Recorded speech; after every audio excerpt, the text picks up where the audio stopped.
Okay, so I will be doing a few short videos on what I'm calling my book experiences. I'm calling this book experiences and not book review because I do not think myself qualified enough to do a review, particularly of the kind of books that I read. So I'll be instead calling these my book experiences. So I'll give a little bit of background about how I happened to come upon the book, what I liked about the book, any specialities, if any, and then if possible, I'd also want to do a small extract. I'd like to keep this, I'd say, around 5 minutes and not longer because that's about as much attention you're going to give this short video.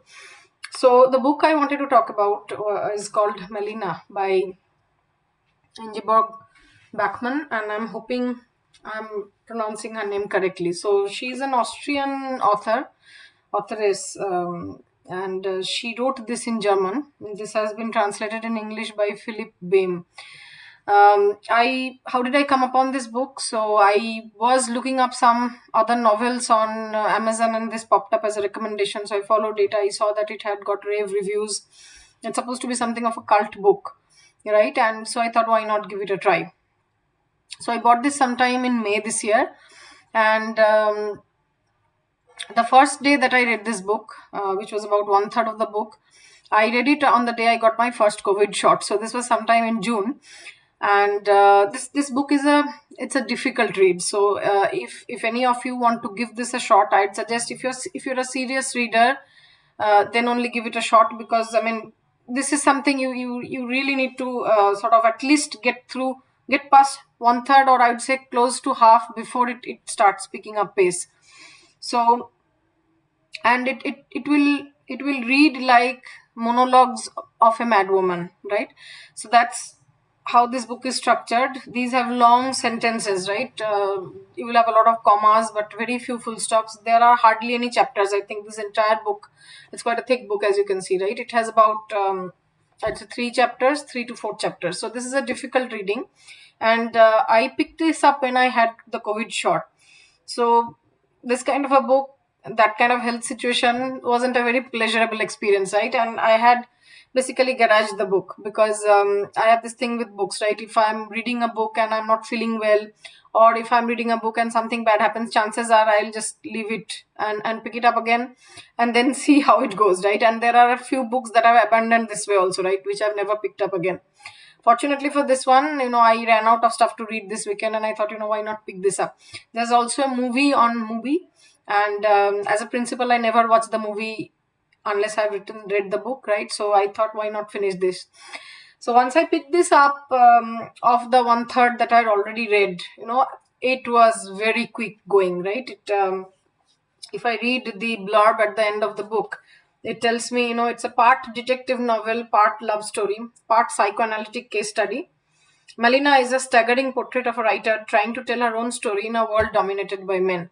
So it actually picked up pace like a detective novel, right? It went fairly fast.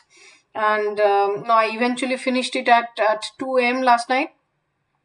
And the end, I mean, one of a kind, right? It's indescribable, and I do not want to give it away in case one of you want to read it. And I took a long time to go to sleep, right? That's the kind of book this is. And without giving away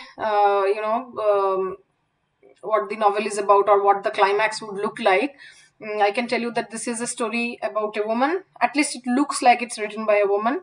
And there are two men in her life. There is a gentleman called Ivan who she's in love with and she's obsessed with.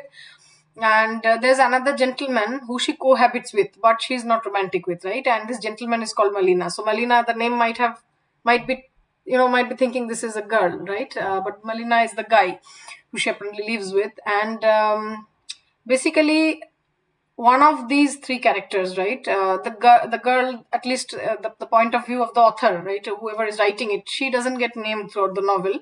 But if I'm thinking of her and Malina and Ivan, one of these people do not exist actually, right? And that's the weird part of the story. And like I said, the end is one off, and I do not want to give it away, but it was something, right?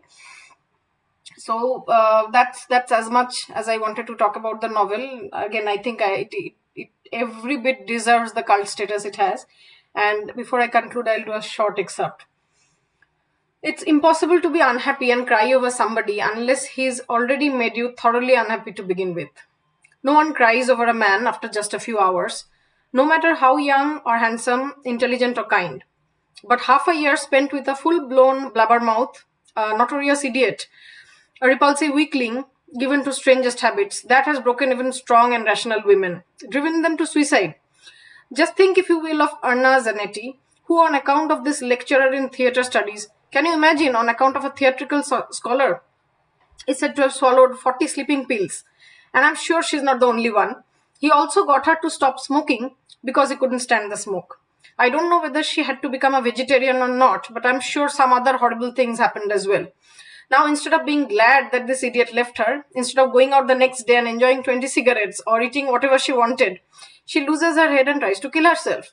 She can't think of anything better since she's been thinking about him incessantly and suffering because of him for months. Naturally, also because of nicotine withdrawal and all those lettuce leaves and carrots.